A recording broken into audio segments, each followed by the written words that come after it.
Welcome to Anand English classes. Slow and steady wins the race. Of course, it is true that our channel is slow in the race in comparison to others. But we are very much sure that very soon we will reach to our goal. I would like to give tons of thanks to my students, parents, teachers, and well wishers for their continuous support. I am grateful to all. Today, I am going to give summary of chapter 7 Glimpses of India. Hope you will like it. If you are new on my channel, please do not forget to subscribe, like, and share. Let us start now. Glimpses of India, Chapter 7. Glimpses of India अर्थात भारत की झांकियां। यह जो कुछ आज हम पढ़ने जा रहे हैं, इसमें कलम के द्वारा गोवा के पारंपरिक गांवों को दर्शाया जा रहा है, जहां अभी भी ब्रेड बनाने वाले बेकर्स के बारे में बताया जा रहा है कि कितना महत्व अभी भी इन बेकर्स का वहाँ के समाज में है।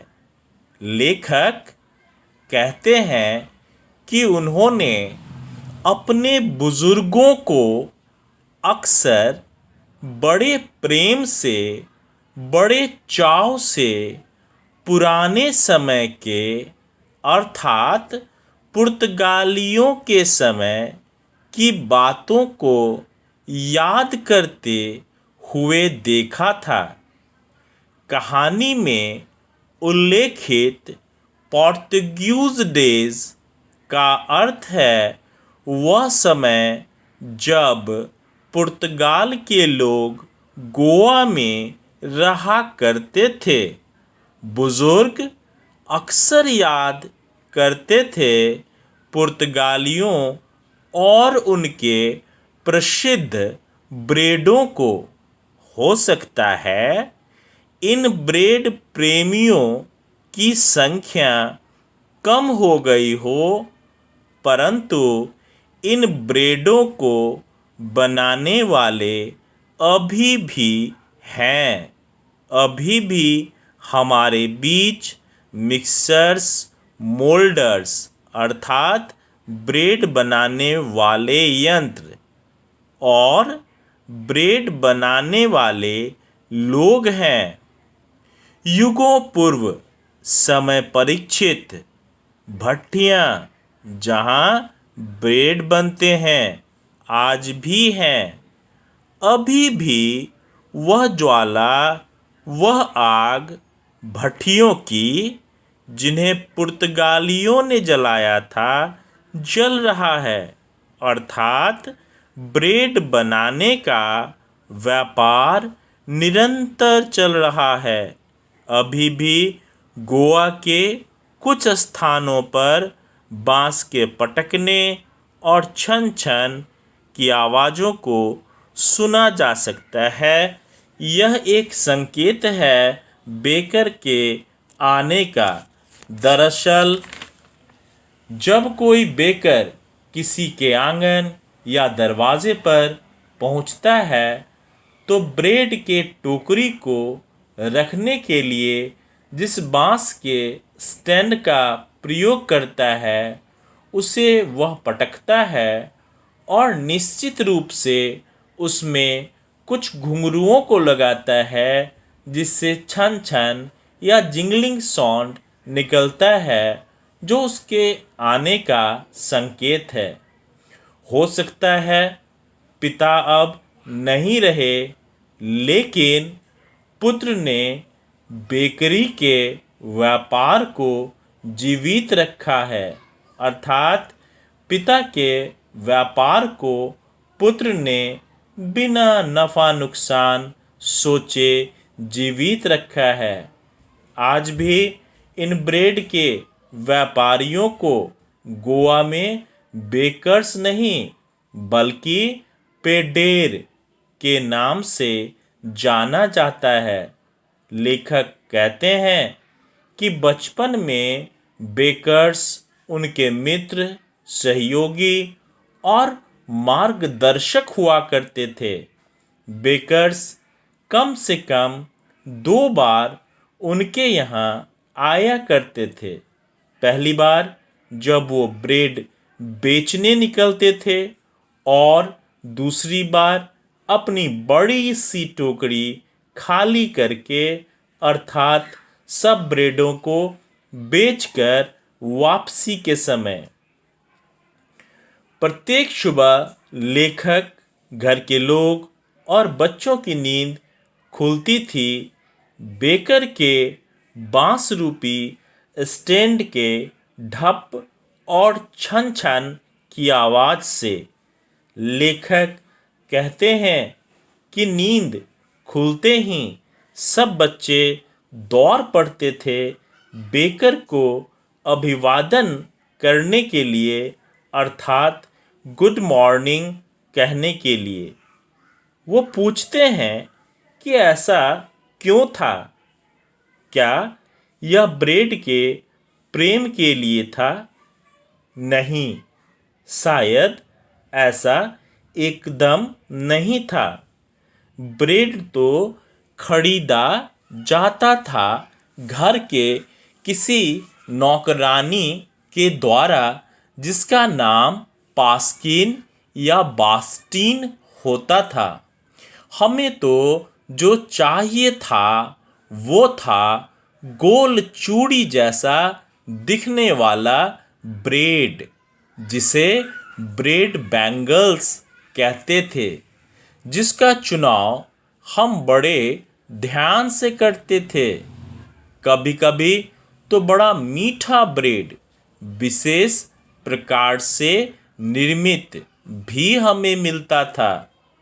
बेकर का प्रवेश हमारे घरों में बड़े संगीतमय ढंग से होता था। उसके बांस से उत्पन्न झंग झंग की आवाज़ के साथ एक हाथ से वह अपनी टोकरी को पकड़े रहता और दूसरे हाथ से बांस को जमीन पर पटक कर झंग झंग की आवाज़ निकालता।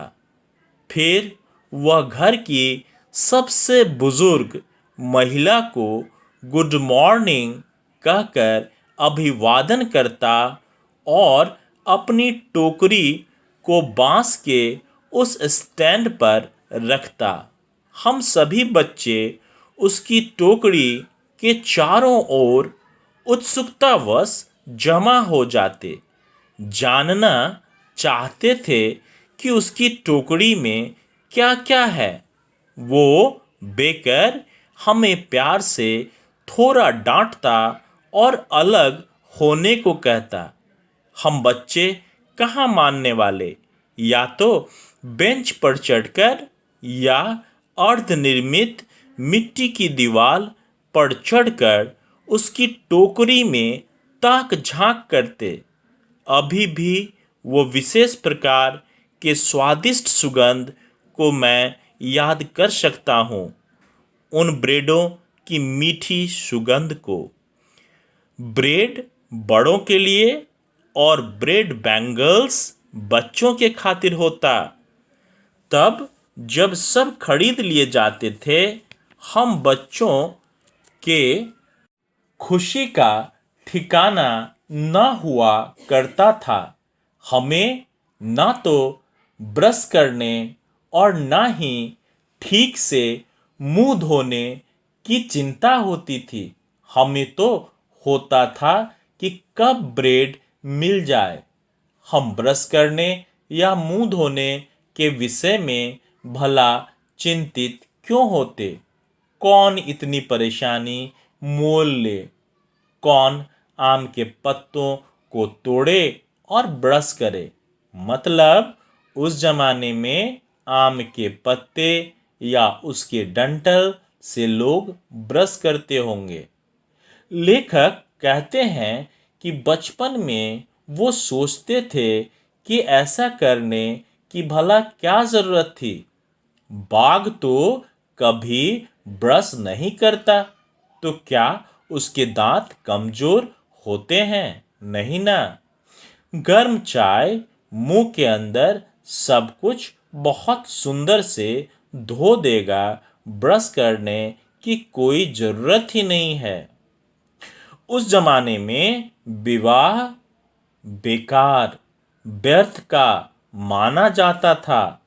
अगर विवाह में एक खास किस्म का बना हुआ ब्रेड, जिसे बोल कहते थे, अगर नहीं दिया जाता, वैसे ही जैसे भोज या पार्टी में ब्रेड का ना होना, अर्थात भोज और पार्टियों में भी तरह तरह के बने ब्रेड परोसे जाते थे, वरना भोज या पार्टी की सुंदरता ही समाप्त मानी जाती थी।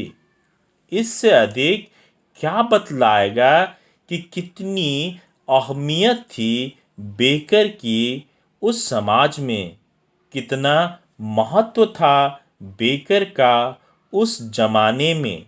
बेटियों की शादी से पहले एंगेजमेंट के समय के लिए घर की औरतें सैंडविच बनाने का काम शुरू करती और बाद में यह बेकर को ही तो मिलता। केक और बोलिनाज, केक और बोलिनाज क्रिसमस और अन्य त्योहारों के लिए अति आवश्यक थे। इस प्रकार से हम कह सकते हैं कि प्रत्येक गांव और समाज के लिए बेकर एक महत्वपूर्ण व्यक्ति था। उन दिनों बेकर एक विशेष प्रकार के कपड़े पहना करता था, जिसे कबई के नाम से जाना जाता था। यह दिखने में फ्रॉक जैसा था, जो घुटनों से नीचे तक रहता था। लेकिन लेखक ने अपने बचपन में देखा कि बेकर्स ने इस पोशाक को बदल लिया और पूरी बाह वाली शर्ट और पैंट, जो कि हाफ पैंट से थोड़ी लंबी और फुल पैंट से छोटी पहना करते थे। आज भी गोवा के गांवों में अगर कोई घुटने से नीचे वाली हाफ पैंट पहनता है, तो वहाँ के लोग कमेंट करते हैं और पूछते हैं कि क्या आप एक पेडेर अर्थात बेकर हैं। उन दिनों बेकर्स महीने के अंत में अपनी वसूली करते थे, अर्थात बकाया रकम महीने के अंत में लिया करते थे। महीने भर का हिसाब किताब वो पेंसिल से मिट्टी के बने दीवाल में लिखकर रखा करते थे। उन दिनों सच में ब्रेड बनाने का व्यापार बहुत ही फायदे का हुआ करता था।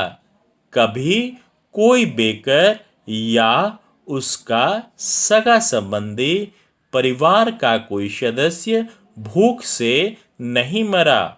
वो, उसका परिवार, उसका नौकर हमेशा खुश और समृद्ध जान पड़ा। उसका थुल थुल मोटा शरीर इस बात का गवाह था। आज भी कोई मोटा ताजा थुलथुल अनानास जैसा दिखने वाला व्यक्ति अगर मिल जाए तो उसकी तुलना बेकर से की जाती है।